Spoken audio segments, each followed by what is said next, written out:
Jarang banyak orang ketahui ada lubang di sini nih, di dudukan kampas ganda Suprapit. Nah, harus tembus ya. Tadi kan saya semprot sudah tembus ya besti. Itu lubang penting banget ya, masuknya oli ke kampas ganda guys. Jadi di video kali ini saya akan mentutorialkan cara pemasangan kampas ganda yang baru di motor Suprapit seperti ini ya. Cara pemasangan kampas gandanya tidak ada karet damper ya. Kalau misalkan di Honda Suprapit New Suprapit dari tahun 2005 sampai 2006 itu di kampas gandanya tidak ada karet damper ya besti. Sama halnya seperti motor legenda ya, tidak ada karet damper di kampas gandanya itu. Mari kita pasangkan saja per kampas gandanya dengan cara dicongkel saja menggunakan tang snap ring seperti ini biar mudah ya besti. Nah, seperti ini. Sudah masuk satu dan tinggal yang satunya lagi. Agak sedikit keras emang kalau per kampas ganda motor Suprapit seperti ini. Lalu pasangkan saja penutup per kampas gandanya ini dan ada ring yang cekung satu ya, kita pasangkan juga. Selanjutnya ada tutup lagi. Nah, tinggal dipasangkan saja klipnya satu persatu ya. Ada 3 klipnya ini guys. Cara memasang klipnya mudah, tinggal didorong saja menggunakan tang seperti ini ya. Mau menggunakan tang apa saja bisa, yang penting asal masuk saja klipnya guys. Seperti ini tuh. Tinggal satu lagi, ditekan saja menggunakan jempol ya, empuk kok si penutup kampas gandanya ini. Tutorial pemasangan kampas ganda Suprapit pun sudah selesai. Saya tarif 500.000 saja pemasangan seperti ini. Terima kasih.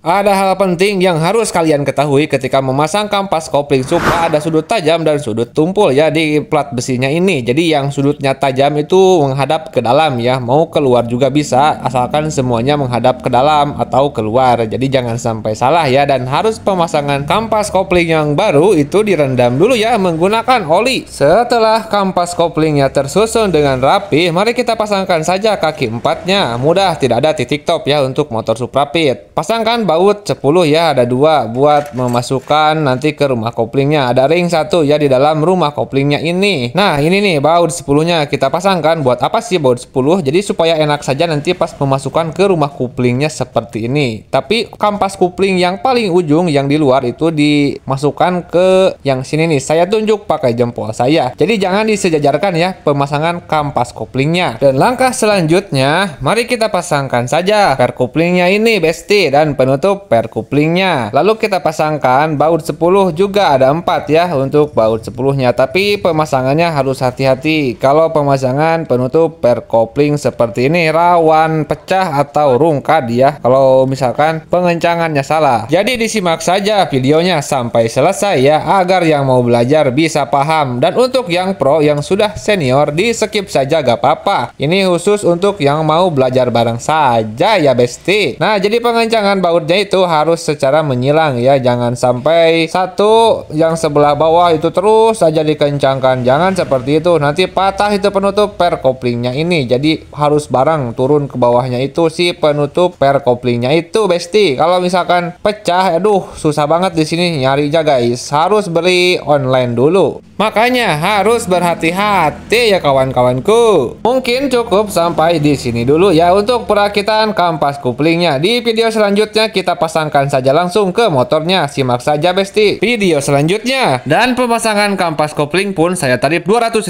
saja. Simak baik-baik pemasangannya. Ada ring 1 ya di bagian kruk as yang tebal. Pasangkan langsung penampung oli di rumah koplingnya. Setelah itu mari kita tarik gigi belimbingnya ini. 2 gigi saja kita tarik ke belakang ya, ditahan setelah 2 gigi. Nah, jadi tinggal dimasukkan saja ke mesinnya. Kita injak pedal remnya supaya tidak terhalang saat memasukkan. Ada bos 1 ya di rumah kopling kita pasangkan juga. Dan ada ring tebal di bagian kruk as. Jangan sampai lupa ya besti. Nah, jadi memasukkannya seperti ini secara bersamaan ya besti. Aman, ini sudah masuk ya besti. Tinggal pasangkan baut 10 yang agak sedikit pendek ya buat penampung olinya itu. Ada 2 bautnya guys. Langsung saja dikencangkan ya nanti menggunakan kunci T10. Dipercepat saja durasinya agar tidak kelamaan ya pas proses pengencangan baut 10 ini. Setelah selesai pengencangan baut 10-nya, pasangkan ring yang cekung ya yang ada merek out itu menghadap ke sebelah luar. Lalu pasangkan rumah mahkotanya. Dimasukkan dengan kunci mahkota seperti ini ya. Jangan di battle-battle. Sudah tidak musim kalau di battle-battle. Dikencangkan saja menggunakan impact ya. Pasangkan bearing stud coupling. Lalu ada ring ya di dalam mangkok kampas ganda ini. Dan ada sedikit ilmu penting pemasangan kampas gandanya. Jadi harus kena titik top ya. Dan ini packing harus diganti ya untuk packing kompa olinya. Nah, jadi ada titik ya di sini. Biar saya perdekat dulu kameranya. Ada lubang. Nah, jadi lubang itu harus sejajar dengan coakan yang saya tunjuk ini. Mau ke yang mana juga boleh. Mau yang ke kiri, yang ke kanan, asal sejajar saja lubang tersebut terhadap coakannya itu ya besti. Lalu tinggal digoyang-goyang saja supaya masuk ya si kampas gandanya ini. Agak sedikit seret sih emang. Nah, kan itu sudah masuk dan sejajar seperti ini hasilnya ya besti. Lalu pasangkan setelah ini ada ring ya, ring pengunci mur mahkota. Lalu ada ring biasa, lalu ada mur mahkotanya tentunya geng. Langsung saja dikencangkan menggunakan impact juga ya. Dan jangan lupa untuk penguncinya, ring pengunci dikuncikan saja ke mur mahkotanya. Lalu ada filter oli kita pasangkan kembali ya bosku. Dan untuk packing filter oli juga ini kita ganti ya. Masukkan baut 82 terlebih dahulu. Langsung saja dipasangkan ke dudukan kampas gandanya. Lalu dikencangkan saja menggunakan kunci shock 8 boleh. Mau menggunakan kunci T juga boleh. Menggunakan impact juga boleh. Jangan terlalu kencang tapi ya. Asal jangan menggunakan cangkul saja. Kalau menggunakan cangkul mah gak bisa ya teman-teman. Pastikan itu berputar ke belakang bebas ya. Untuk stud coupling kita kasih template supaya nempel. Lalu ada titik ya di sini di bagian stud operan gigi harus sejajar dengan titik yang ada di as operan giginya ini. Jadi seperti ini cara pemasangannya. Setelah itu mari kita pasangkan saja blok couplingnya. Injak pedal rem belakang menggunakan kaki kita. Lalu pasangkan bloknya pen peko digedor-gedor dikit dan masuk. Lalu kita pasangkan saja baut blok couplingnya ini. Lalu tinggal disetelkan saja. Untuk setelan couplingnya putar ke sebelah kiri sampai mentok. Lalu putar lagi sedikit ke depan. Lalu kencangkan mur 14-nya. Pekerjaan pun sudah selesai. Saya tarif 500.000